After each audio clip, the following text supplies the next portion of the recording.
কৃপণ বিশ্বকবি রবীন্দ্রনাথ ঠাকুর। আমি ভিক্ষা করে ফিরিতেছিলাম গ্রামের পথে পথে, তুমি তখন চলেছিলে তোমার স্বর্ণরথে।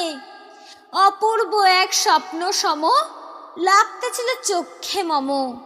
কি বিচিত্র শোভা তোমার, কি বিচিত্র সাজ। আমি মনে ভাবতেছিলাম এ কোন মহারাজ। আজি শুভক্ষণে রাখবো হালো, ভেবেছিলেম তবে আজ আমারে দ্বারে দ্বারে ফিরিতে নাহি হবে।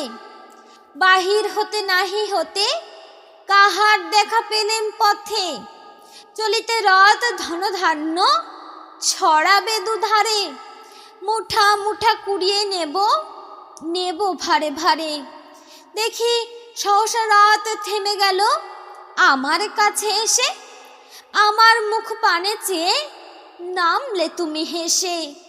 দেখে মুখের প্রসন্নতা জুড়িয়ে গেল সকল ব্যথা। হেনকালে কিসের লাগে তুমি অকস্মাৎ। আমায় দাও গো কিছু বলে বাড়িয়ে দিলে হাত। মরি এ কি কথা রাজাধিরাজ, আমায় দাও গো কিছু। শুনে ক্ষণকালের তরে রহিনু মাথা নিচু। তোমার কিবা অভাব আছে ভিখারি ভিক্ষুকের কাছে।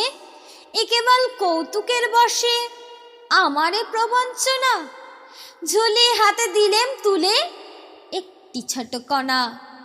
যবে পাত্রখানি ঘরে এনে উজাড় করি, এ কি ভিক্ষা মাঝে একটি ছোট সোনার কণা দেখি। জিলেম যা রাজভিকারি রে, স্বর্ণ হয়ে এলো ফিরে। তখন কাঁদি চোখের জলে দুটি নয়ন ভরে।